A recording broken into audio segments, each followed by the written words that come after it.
Mighty Trains by Erin Kelly. It's a Be an Expert book, getting the facts about mighty trains. Here's our table of contents. We're going to see something about steam trains, freight trains, subway trains, snow trains. So while we're reading, get to know these names so you can be an expert. We're going to learn about passenger trains, high-speed trains, monorails, mountain trains, and all the trains together, where we can take an expert quiz, look at the expert gear, a glossary, and an index for this nonfiction book. First one up is our steam train. Steam trains. Here come the trains. Chug, chug, chug. You can zoom in. The picture is on 2 pages, so when I turn, you'll see some of these other things, and look for these parts. On the page we can't see just yet, you'll see the chimney and the steam whistle. On this page here, you can see the cab and the wheel. So look for the cab and the wheel on this page. Do you see them on our steam train? And then when I turn the page, you can see the chimney and the steam whistle, and you can see all the steam coming out of our train. There are also freight trains. They pull big loads. They have a locomotive. The locomotive makes the train go. It pulls the other cars. It's at the front and it pulls. There are also passenger trains. They carry people. Let's take a trip. All these people are waiting to go on a trip on a passenger train. Train your brain. What happens at night on a passenger train? The conductor says beds fold down so you can sleep. There's also high-speed trains. They go fast. Whoosh! I see an Acela on this page, and then there's a French TGV and a Japanese bullet train. Here's our expert fact. Scientists are working on a train that would go faster than an airplane.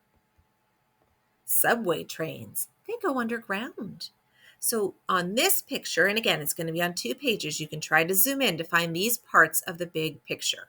There will be a train number, that's on our next page, lights, and windshield wipers. So the lights, one of them was on the last page, one is here.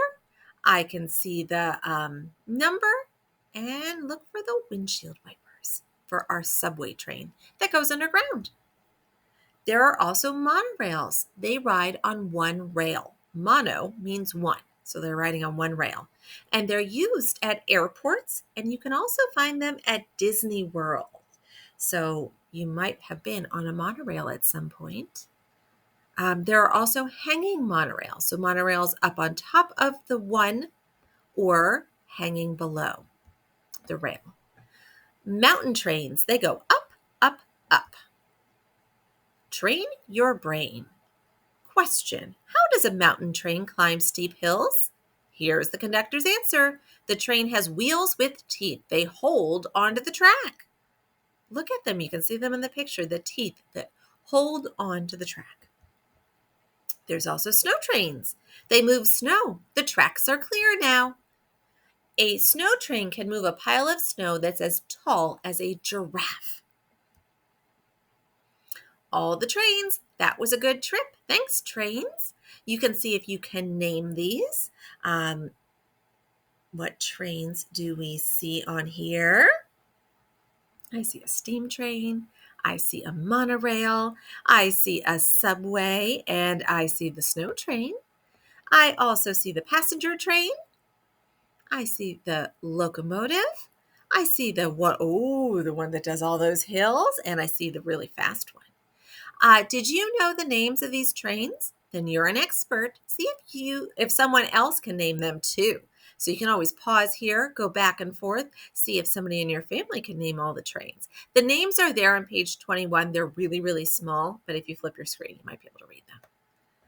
Expert gear. Meet a freight train conductor. What does she have to do her job? So she has a radio in her hand and she has gloves. She has safety glasses and she has a safety vest. Important safety features. So here are some of the things that we saw in our story. This is a glossary, kind of like a little dictionary just for this book. We met a conductor. That's the person in charge of the train and the people. The locomotive is the engine that pulls the train. A passenger is a traveler riding a train. Tracks are the rails that trains ride on. And here's our index. Oftentimes, nonfiction books will have an index, and you can look for what you were looking about to find out more about and go to that page. So let's say if you wanted to see a vest, I See Vest is on page 22. If you wanted to find out more about the Japanese bullet train or see a picture of it, because I remember we had a picture, we would go to page 11. So it tells you what page you could find that information. Thank you for listening. I hope you learned something new today.